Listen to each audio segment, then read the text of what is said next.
দেখুন, ছাত্র শিক্ষক একটি তাদের মধ্যে যে সম্পর্ক, পারস্পরিক সম্পর্ক, সেটি আসলে একটি আন্তরিকতাপূর্ণ সম্পর্ক এবং ছাত্র শিক্ষকের একটি সৌহার্দ্যপূর্ণ সম্পর্ক এবং একই সাথে একটি মর্যাদার সম্পর্ক রয়েছে, সম্মান এবং স্নেহের জায়গা রয়েছে। সেই জায়গা থেকে আপনি দেখবেন যে জুলাই গণ অভ্যুত্থানে ছাত্ররা যখন রাজপথে সরব ছিল, তখন এই শিক্ষকরা কিন্তু আমাদের ছায়া হয়ে আমাদের পাশে ছিলেন এবং আমাদেরকে সর্বাত্মক সহযোগিতা তারা সেই সময় করেছিলেন। কিন্তু দুর্ভাগ্যজনক হলেও সত্য, আমরা ভেবেছিলাম যে 5 আগস্ট পরবর্তী বাংলাদেশে ছাত্র এবং শিক্ষককে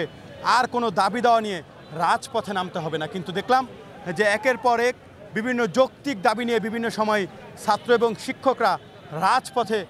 5 আগস্ট পরবর্তী বাংলাদেশেও নামতে হয়েছে এবং আমরা দেখলাম যে সেখানে আইনশৃঙ্খলা বাহিনীর এক ধরনের বিরূপ প্রতিক্রিয়া এবং তাদের যেই কর্মকাণ্ড, সেটি আমাদেরকে মর্মাহত করেছে। বিশেষ করে গতকালকে এই শিক্ষকদের প্রেস ক্লাবের শান্তিপূর্ণ অবস্থানে যেভাবে জলকামান নিক্ষেপ করা হলো, সাউন্ড গ্রেনেড নিক্ষেপ করা হলো এবং শিক্ষকদের উপরে যেভাবে লাঠিচার্জ করা হলো এবং বেশ কয়েকজন শিক্ষককে সেখান থেকে কিন্তু আটক করা হলো, যেটি আমাদের মূলত আমরা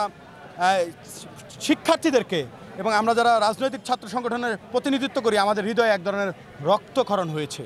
তাই আমরা গতকালই তাৎক্ষণিক প্রেস বিজ্ঞপ্তির মাধ্যমে আমরা কিন্তু প্রতিবাদ জানিয়েছি। আজকে এই যে শিক্ষকদের যেই